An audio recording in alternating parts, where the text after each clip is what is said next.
Hi good evening everybody. मेरा नाम कृष्णा कुमार यादव, मैं ऑल पोर्ट एक्सपर्ट्स एवीपी।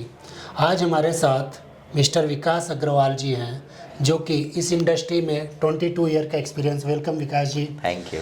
सो विकास जी का जो होराइजन रहा एक्सपीरियंस का काफ़ी लंबा रहा। ये मिस्टर रामदेव अग्रवाल के बहुत करीब काम किए, उन्होंने senior vice president Motilal Oswal में थे। एंड इन्होंने कई 2 से 3 बार चार्ली मंजर एंड वॉरेन बफेट के शो में जाकर उनसे मुलाकात भी किया यूएस में।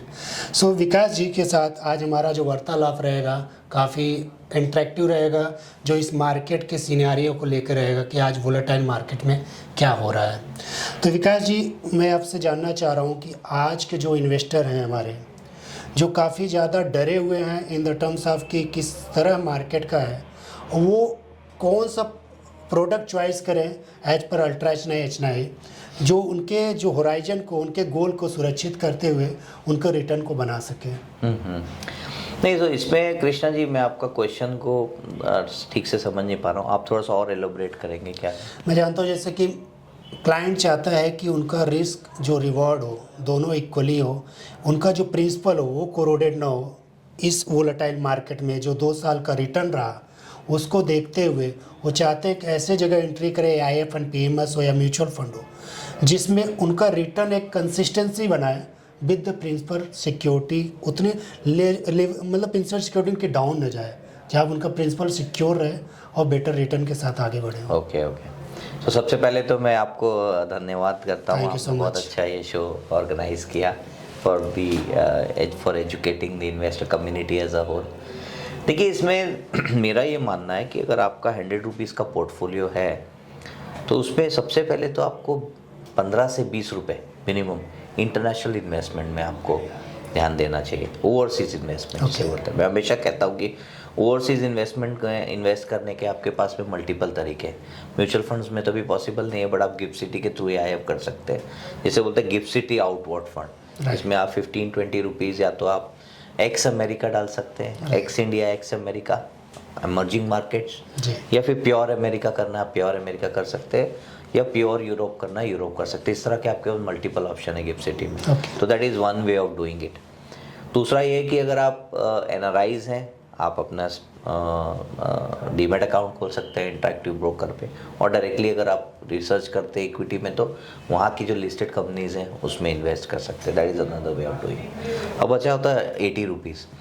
80 रुपीज़ में मेरा ये मानना है कि करीब 35-40 रुपये, which is about almost good 50% of the 80% should be invested in different AIFs. When I say different categories of AIF, which means category 1, which essentially invests in startups. Okay. Category 2, which invest in both equity and debt, and I'll explain in a while how does it work. और category 3 जो कि listed space में है। तो मोटा मोटी 50% आपका वहाँ पे चला गया, which is about 40. अब बचे के 40% है, जिसमें आपका 20 rupees should go towards good quality portfolio management services schemes. When I say good quality portfolio management, there are now, Krishna ji, there are about 1250 PMS which exist in India.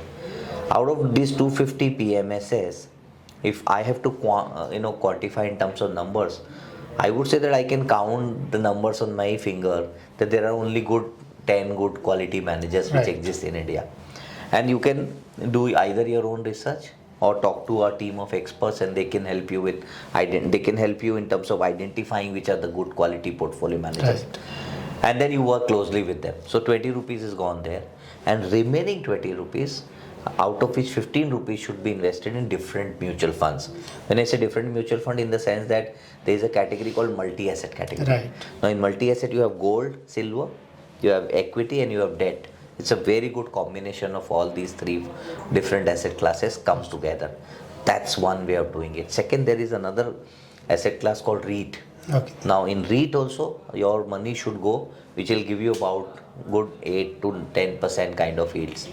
So that's how the portfolio should be constructed. Well, it's not about AIF versus PMS versus mutual funds. It's about AIF and PMS and mutual funds.